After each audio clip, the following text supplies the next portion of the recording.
E aí, bora mergulhar no coração da nossa lei maior? Olha, esquece aquele texto de lei super formal. Pensa nos 4 primeiros artigos da nossa Constituição como se fossem, sei lá, o sistema operacional do Brasil. É isso mesmo. Eles são a base, o código-fonte de tudo que a gente conhece como nosso país. E hoje a gente vai entender exatamente o porquê. Essa analogia é simplesmente perfeita, né? Pensa num desfile de carnaval. O carro abre alas, ele não tá ali só para começar. Ele dita o ritmo, a cor, a energia. Ele mostra a que veio o desfile todo. É exatamente esse o papel desses artigos. Eles não são só o começo, eles são a grande declaração de quem o Brasil é e para onde ele quer ir. Então, o que a gente vai fazer aqui é basicamente desmontar esses 4 pilares, peça por peça.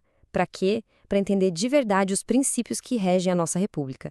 A gente vai ver como essa estrutura define quem nós somos, como a máquina do poder funciona, quais são os nossos grandes objetivos e, claro, como o Brasil se apresenta para o resto do mundo. Bora lá então para o nosso primeiro pilar, os fundamentos da República.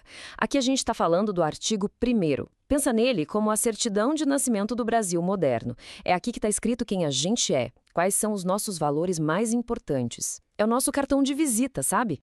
Olha que interessante essa tabela. Ela resume as escolhas que o Brasil fez lá atrás. Primeiro, forma de governo. A gente escolheu ser uma república, ou seja, líderes eleitos pelo povo, e não uma monarquia com rei e rainha. Segundo, forma de Estado.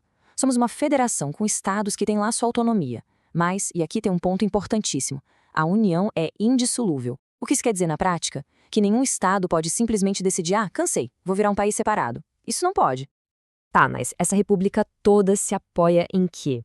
Bom, para ajudar a gente a não esquecer, tem um macete famoso no mundo do direito. O tal do Sociedivia Plu.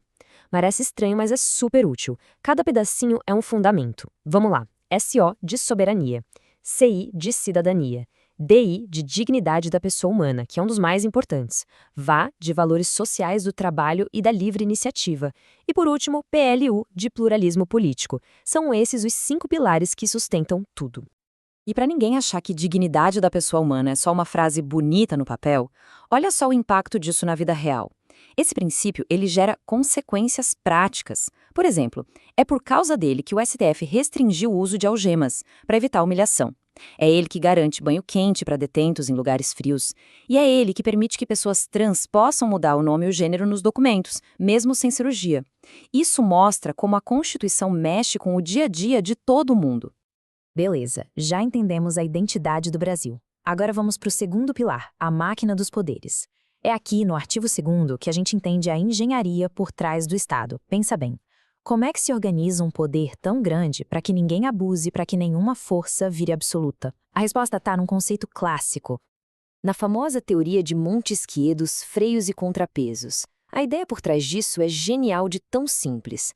O poder limita o próprio poder. Por isso o poder do Estado não fica na mão de uma pessoa só. Ele é dividido em 3, executivo, legislativo e judiciário. Eles são independentes, mas trabalham em harmonia. E o mais importante, um fiscaliza o outro. É esse jogo que garante o equilíbrio e protege a nossa liberdade. Mas como é que isso funciona na prática, esse negócio de um fiscalizar o outro? Dá uma olhada nesse exemplo do poder executivo. A função principal dele, a chamada função típica, é administrar o país. Ok. Mas, às vezes ele faz coisas que não seriam dele, as funções atípicas. Por exemplo, quando ele edita uma medida provisória, ele está agindo como legislador. E quando julga um processo administrativo, está agindo como juiz. E o mesmo vale para os outros poderes. É justamente essa invasão controlada de competências que faz o sistema de freios e contrapesos funcionar. E não para por aí. Além desses 3 grandes planetas do poder, a gente tem o que alguns chamam de satélites autônomos, que são essenciais. São eles o Ministério Público, o Tribunal de Contas e a Defensoria Pública. O ponto-chave aqui é que eles não estão abaixo de nenhum dos 3 poderes. São independentes. Eles são como uma camada extra de fiscalização e de proteção dos nossos direitos, deixando o sistema todo ainda mais forte. Ok, então a gente já viu quem o Brasil é e como a sua máquina de poder funciona. Mas fica a pergunta, tudo isso serve para quê? Qual é o objetivo? É aí que entra o nosso terceiro pilar, as metas da nação. O artigo 3º é tipo a lista de tarefas oficial do Brasil. É a missão que o Estado tem que cumprir sempre. E claro que tem macete para decorar isso também, né? O CONGA-PROR. As metas são muito claras. Construir uma sociedade livre, justa e solidária, garantir o desenvolvimento nacional, erradicar a pobreza e reduzir as desigualdades. E, por fim, promover o bem de todos sem preconceito. E um detalhe que faz toda a diferença. Percebe que os verbos estão todos no infinitivo? Construir, garantir, erradicar. Isso mostra que não é algo para ser feito uma vez só. É uma busca constante, uma tarefa que nunca acaba. E eu queria parar um segundo nessa parte. Erradicar a pobreza. Presta atenção na força desse verbo. A Constituição não fala em diminuir, combater ou aliviar a pobreza. A palavra é erradicar, acabar com a raiz do problema. Isso mostra o quão ambicioso e sério é esse compromisso. É uma meta de eliminação total, um norte que deveria guiar todas as ações do governo.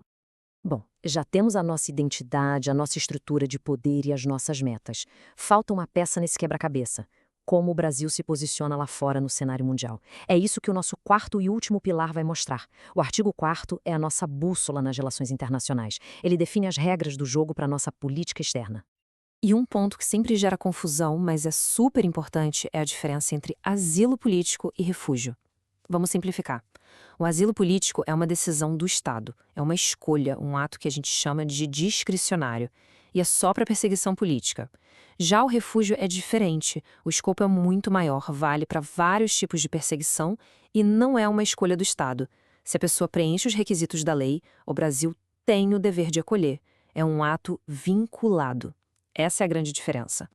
E quais são os princípios que guiam o Brasil no cenário internacional? São valores muito claros e muito nobres, na verdade. Dá uma olhada. A prevalência dos direitos humanos, sempre em primeiro lugar. A autodeterminação dos povos, ou seja, cada povo decide seu próprio destino. A defesa da paz e a solução pacífica dos conflitos. E, claro, o repúdio total ao terrorismo e ao racismo. Essa é a cartilha da diplomacia brasileira. E, de novo, para mostrar que isso não é só teoria, olha o impacto real desse repúdio ao racismo. Esse princípio é levado tão a sério que o Supremo Tribunal Federal, o STF, decidiu que injúria racial é, na prática, a mesma coisa que o crime de racismo. E a consequência disso é gigantesca. Isso torna a injúria racial um crime que não tem fiança e, o mais importante, imprescritível, ou seja, não importa quanto tempo passe, a pessoa que cometeu o crime pode ser punida. Então, vamos amarrar tudo isso. Se a gente olhar o quadro completo, fica bem claro. O artigo 1º diz quem a gente é, nossa identidade. O 2º mostra como o poder se organiza. O 3º aponta para onde a gente quer ir, nossas metas. E o 4º define como a gente se comporta no mundo. Juntos, esses 4 artigos são exatamente isso, o DNA do Estado brasileiro, o projeto da nossa nação. E tudo isso nos leva a uma última reflexão, para a gente pensar mesmo, com todos os desafios que o Brasil enfrenta hoje, será que esse manual, escrito lá em 1988, ainda é o melhor guia que a gente tem para construir o futuro? A resposta para essa pergunta não define só o nosso presente, ela define o Brasil que as próximas gerações vão herdar.